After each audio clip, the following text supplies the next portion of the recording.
Yo no sé si usted ha notado que la Biblia hace referencia mucho a los montes, a las montañas, a ese monte de tierra que sobresale sobre el panorama.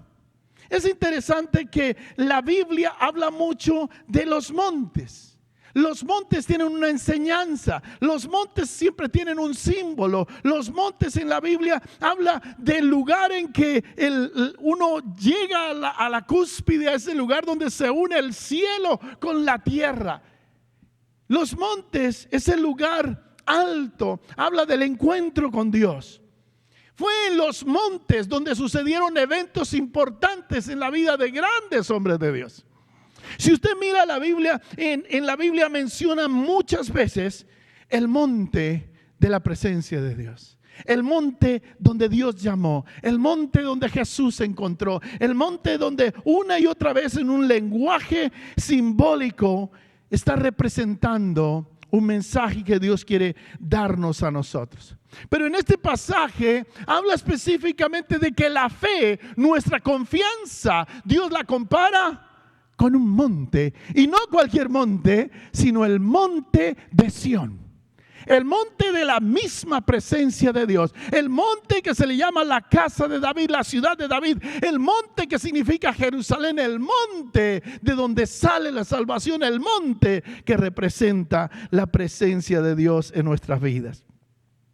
Cada monte en la Biblia tiene un contexto y tiene un mensaje y tiene un significado espiritual, especialmente para cada uno de nosotros en cualquier momento o circunstancias en la vida.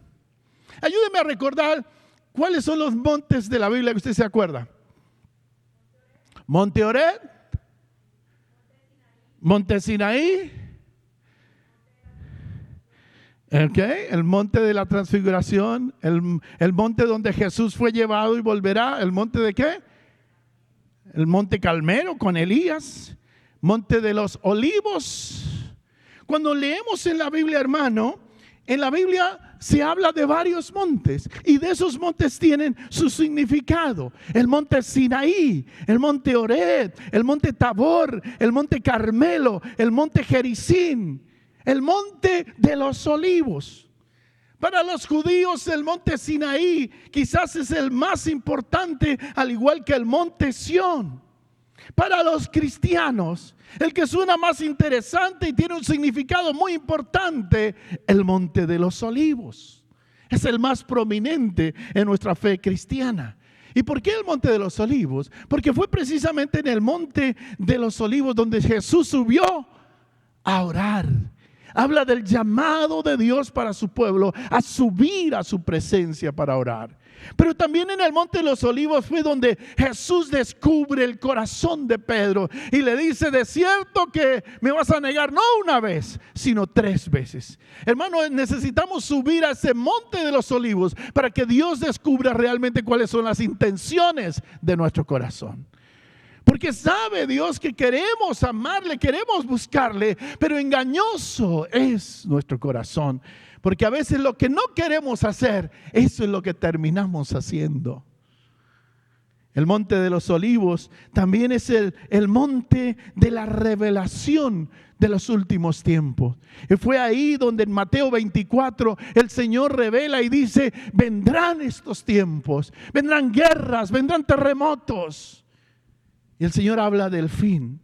Fue también en el monte de los olivos donde el Señor invitó a sus discípulos y los llevó. Y en Hechos 1:12 dice que el Señor ascendió a los cielos desde ese monte de los olivos. Pero algo interesante es que unos ángeles aparecieron después que el Señor fue llevado. Y en Hechos 1:11 dice: este mismo lugar, así como lo habéis visto ir, volverá. Es el monte de los olivos donde el Señor Jesucristo va a regresar. Pero en este Salmo 125, como que la Biblia cambia totalmente la dirección de enfocarnos a nosotros hacia un monte para decirnos: oye, tu fe debería ser como ese monte de Dios. Tu confianza en Dios debería ser tan firme e inconmovible como el monte de Sión. En ese Salmo 125, Dios está diciendo y está comparando tu fe, tu confianza, tu dependencia en Dios como un monte, como el monte de la seguridad en Dios. Y comienza diciendo, los que confían, los que tienen fe, son como ese monte. Y hace dos características: que ese monte no se mueve y que ese monte permanece. Es paradójica la Biblia cuando habla a veces de cosas. La Biblia habla de el león de la tribu de Judá, que representa ¿a quién? A Cristo. Pero también habla de que nuestro enemigo es como un ¿qué?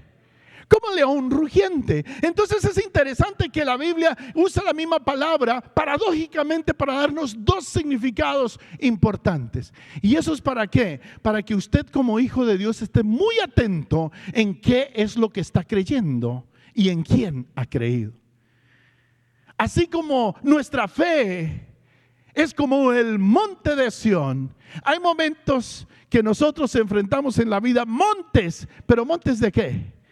De dudas, de incredulidad. Y el Señor dice, si tuvieres fe como el monte de Sión, podrás decirle a este monte de la duda, quítate, y se quitará. Ahora la pregunta es, ¿dónde está parado usted? ¿Dónde está su fe? ¿En un monte de Sión? ¿O su fe está parado en el monte de la duda? Y es bien interesante, hermano, que los que confían en el Señor, su fe debería ser inconmovible en su palabra, en la promesa de Dios. No basta con creer en Dios, hay que creerle a Dios. Es muy diferente. Porque todos dicen que creen en Dios. Todos dicen que creen en Dios. Pero a la hora en que Dios dice, si es cierto, deja ese licor que te está matando. Si es cierto que crees en mí, deja esa droga que te está matando. Si es cierto que me crees a mí, obedéceme. Haz lo que yo te estoy mandando que hagas. ¿Qué significa que Dios compara nuestra fe con el monte de Sión? Personas, hermanos, que no pueden ser movidos fácilmente de su fe. No, hermano, nosotros decimos que creemos en Dios, pero muy fácilmente cambiamos a Dios por los placeres de este mundo. Muy fácilmente nos dejamos llevar por las tentaciones que el enemigo nos está ofreciendo. Muy fácilmente perseguimos las algarrobas, perseguimos como el hijo pródigo las cosas efímeras de la vida y terminaremos en un lugar donde solo comen los cerdos. Es muy fácil decir yo creo en Dios, pero cuando nuestra fe no está firme como el monte de Sión, cuando no es una fe sólida, inconmovible, hermano, nuestra vida está siendo dirigida más por los deseos de este mundo que por la voluntad de Dios.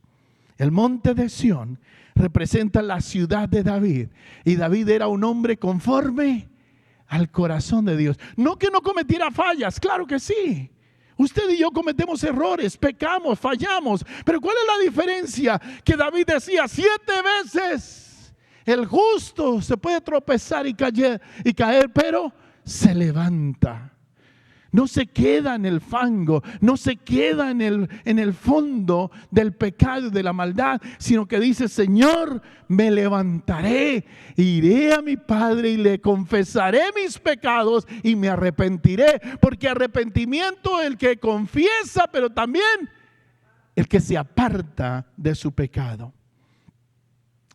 El salmista compara a aquellos que confían firmemente en el Señor con un monte, un lugar estable, un lugar sobresaliente, un lugar permanente, un lugar reconocido, un lugar que habla de la presencia de Dios.